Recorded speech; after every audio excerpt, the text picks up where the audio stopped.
John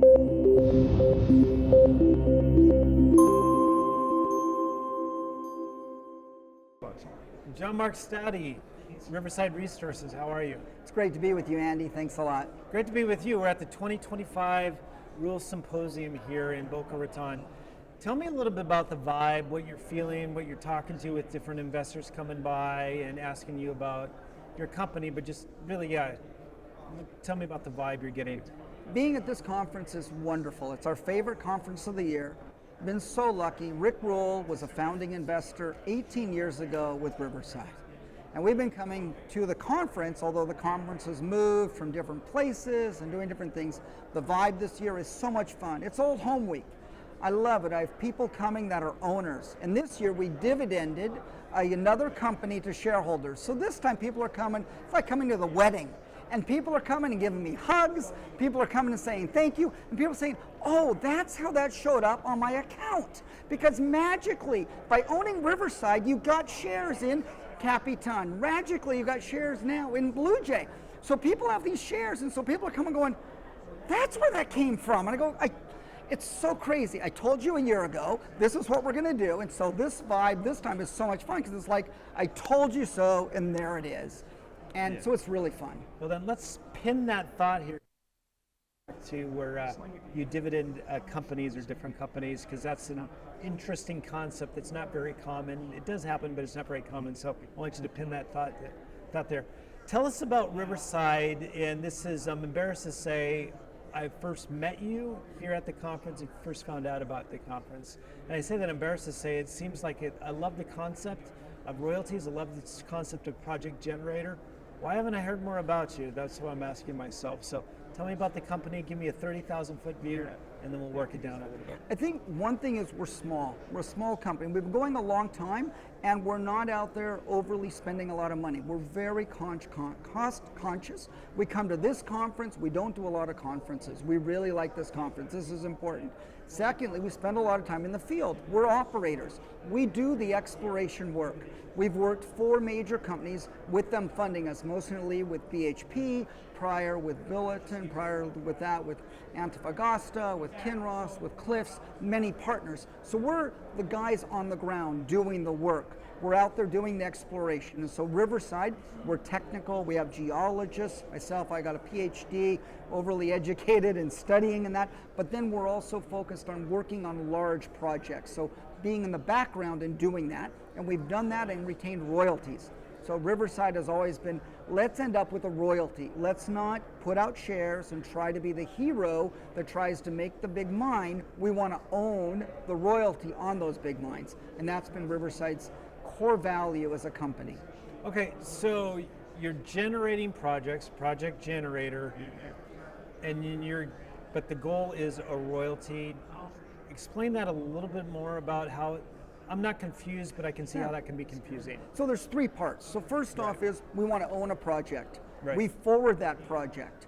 We make the decision at some point, are we going to do it all ourselves, or are we going to find a partner for it? And generally we find a partner and they go ahead with the project. When the project comes back, we reevaluate. Is that actually quality enough that it could be bundled and actually put forth ourselves and given to our shareholders? Or do we farm it to another party and have it move ahead? So at the end of the day, we protect our share structure by not overspending ourselves. Now, people say, I really like to own the asset. Well, you own the asset in Riverside.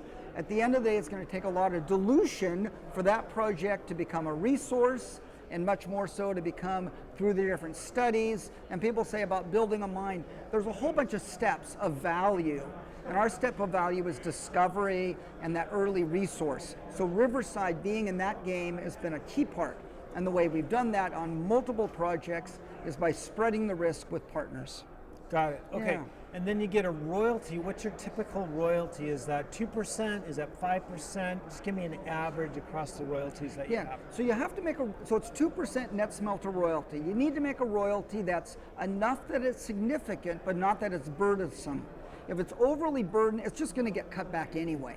By doing 2%, it fits well, everyone else can build around it, and you can progress. We're early stage. Also, that's transactionable. So then people can do deals around it or do additional deals, so it doesn't hinder the ability for an asset to grow.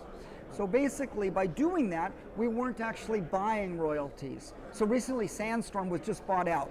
Nolan Watson did excellent, they really did well, and they were able to get money and do it. Our way was actually to build up. So now at this point, we have a whole portfolio, copper, gold, a whole bunch of different projects, and that's really good. But we didn't buy those royalties. We used our databases, we did our work, and worked up the projects where we got the title and eventually then farmed the title to someone else to carry it forward. So it's very organic. Very organic. Got it. Okay, so what's really attractive to me about you is I'm a total geek and nerd when it comes to share structure and protecting value. And you made a comment, you have how many, well I want you to tell me, how many shares outstanding do you have? Because what you're going to tell me is really tight. So go ahead. Yeah, so I'm really proud of it, and I work really hard. So we have fewer than 75 million shares out. Riverside has not done any substantial financing since prior to COVID. So prior to COVID, we did financings with Rick, not since. No warrant overhang, none of that stuff. We've been very tight, always preserved the capital structure. Got it. Okay, so how are you going to grow then with such a tight share structure, which I'm a huge fan of, but I also want growth? How do you accomplish that? So we really work with partners. So first off is we create these new companies that spin out of Riverside, and we get value as we spin those out.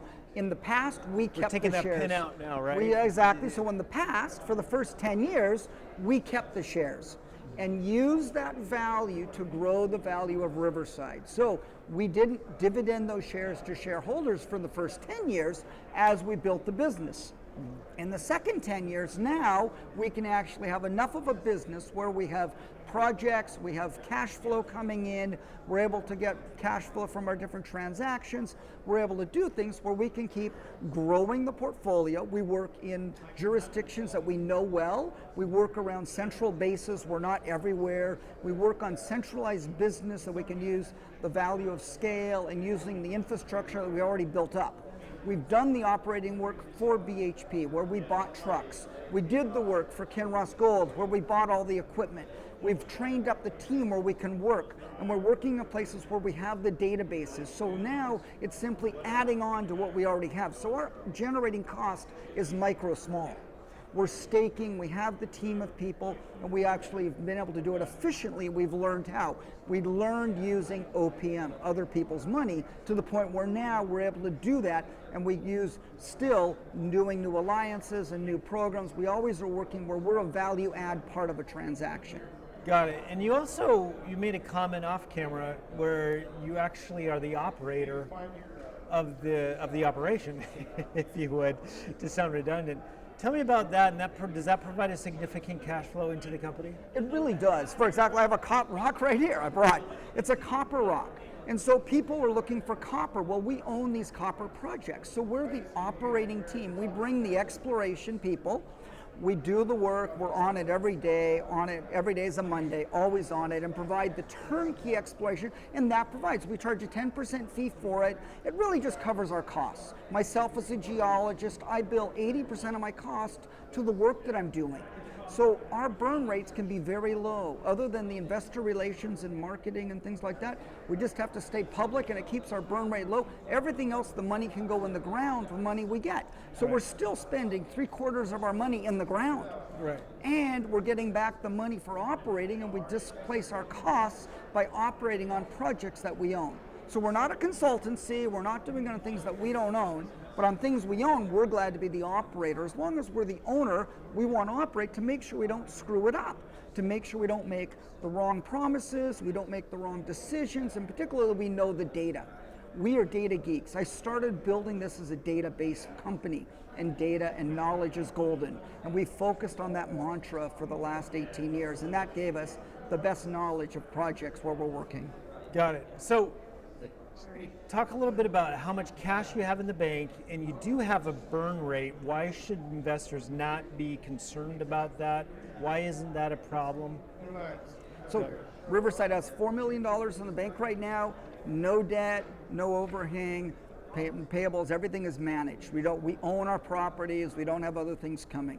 Generally, we've spent $1 to $2 million a year, each year in exploration and doing work, and we generally get back $1 million-ish in kind of payments coming to us. The reason not to worry is that we have shown over time we have balloon payments from different transactions. Right now, our project is working on one of the projects with Quest Corp, for example. We own 9.9% of Quest Corp now. We're being paid in shares. We're glad to be share owners. As those shares escalate, that's great. They need to spend $5.5 million in the ground. If they don't, we get the property back. We hope they do. That's great. We get paid in shares. Those shares at some point could be transferred into capital as well. Not that we need to, but over time we've been able to show that we've done that and we've made good amount of income that way. The $4 million is cash. That's what we have on the bank. Right. We're not talking about any value of shares. We try to use a mark to market and just keep it simple and just kind of not get into that game of what the share value is. So that's cash in the bank where we have that and see, long-term savings deposits. Yeah, and I love that you put it back into the company in the ground. And that's really talking to all my viewers and listeners. The model is really, yeah, you have a burn rate, but they're not out raising money. Again, a balloon payment, selling equity, selling the shares, whatever. That money's going, the burn rate is going back into the company, getting more projects, and that's where you get your growth. So let me ask you here, what are the catalysts here of the next 6 months, and what's really the plan over the next, you can go out 12 months about how to give more value to the shareholders and how to grow the company? Well, right now the catalyst on Blue Jay, on the spin out of Blue Jay, is getting that listed. It'll be great for the past shareholders that have been up to now. Going forward for the next 6 months is working on drill discovery. Drill discovery is where you really make the value in this industry. So we've just put up a news release this week. The drill project is progressing and we're getting ready to drill in Mexico at the Union project. That's one. We also have the Cecilia projects, another, and we have a third one going in Canada. So those are 3 different projects there, gold projects. So those in the next 6 months are catalysts coming. In the next 12 months is then potentially going forward with what are we doing with our next portfolio. We've had these good portfolio runs, and so that's really good. So I think those are in the 12-month, the portfolio, and the short term is the drill results from our partners drilling and the results. We're really excited about that, where we're operating particularly. Okay, so I'm an active investor, and just to all my viewers and audience out there, none of these questions were pre-rehearsed or anything like that. But I'm going to ask you, I think it might be a surprising question. I am an active investor in Mexico, and Mexico's had some challenges, to say the least, over the last 36 months or so. Do those affect you about getting permitted to mine, open pit versus underground? How does this affect Riverside? Totally no, and that's why Riverside's done what we've done. So Riverside started in Mexico, we've been going for a long time, and we diversified beyond Mexico. We diversified beyond Mexico. We took our lead asset, which is in Mexico, which is Capitan, and we gave that to shareholders and allowed that to go forward. And now that's over $100 million value and has grown because it's a single asset. Secondly, we added on programs in Ontario. Built out the work in Ontario. Mexico, it's not just 36 months, it's been the last 8 years. Right. And it's been a long time, and it's been actually, since 2010. It's been challenging, and we've been able to ongoingly work there and make money. And the truth is, Mexico has been the world's largest silver producer for the last 500 years. Right. It's a mining country, and you can work there. We have all Mexican staff. My father, he was from Mexico, and I grew up speaking Spanish, and we have a real affinity to it. So for us, we use all local people. We're working, so we're part of that. And so for us, it's a place we've worked. I started working there in 1989. So we've been there a long time. So for us, it's the way of being. But yeah, the last 3 years, been difficult, these different things. The truth is that mines are going. The truth is we're drilling. The truth is we're getting permits. So there's all the noise and there's reality. You look at our consistent flow of news, of progress, you do get exploration permits. You do get the ability to mine. You do get the ability to do things. Some of the different things they say are out there, but they're ways of working with the system legally. We use a lot of lawyers and have to work through the system, but you can work in Mexico. And we also work in British Columbia, as I said, some of the catalysts, so we work beyond. So for the Riverside shareholders, you get a lot of exposure both outside of Mexico and Mexico, but both. Yeah, it's real sad. If I could talk to my viewers and listeners here for a second, I really think the magic is in the model, if you would, being a prospector and generator, as well as a royalty company. What you are allowing yourself to do is really focus on what you're really good at, where you're good at, yet have a diversification in different assets because you're not bogged down on something, meaning something you're not good at or you don't have the resources for. That's why you have a partner. That's why you have somebody come in and then more or less take over the project financially, if you will.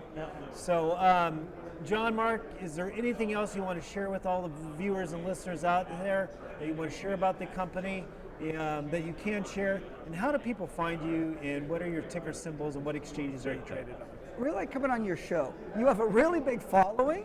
You work with Rick Rule and you do really good stuff. And I've watched your videos and liked them, and it's a real honor. You're way too kind. That's true. You know, and I'm an investor. Yeah. And Riverside, I wanted to make the very best investment. And people come to Riverside and they go, man, the guy is really honest. He's really committed, and I am. Yeah. And it's been really fun. And so it's great to be at this show so many times. And so for us, you can find us. We're wide open. I have a YouTube channel as well, GeoTutorials at John Mark's GeoTutorials. Our website, RIVRES.com. Our social media as well. And we have an 800 number as well. Welcome people reaching out to us, and we really are open. We're there at Market Open, and really, glad to just explore about the market. And it's not about what's happening today. It's just the big picture and very transparent. Glad to talk about Mexico or about any jurisdiction. But it's great to be on your show. Thank you so much, Mark. I'll put everything that you said in the show notes below so people can find you. And John, Mark, and Riverside did not pay for this interview. I was happy to have them on, and I asked them to come on just off my own accord. So I just want to thank you so much for your time, and look forward to following up and hearing about the progress for throughout the rest of the year. That'd be great, Andy. Really appreciate it. Thank you. Thank you.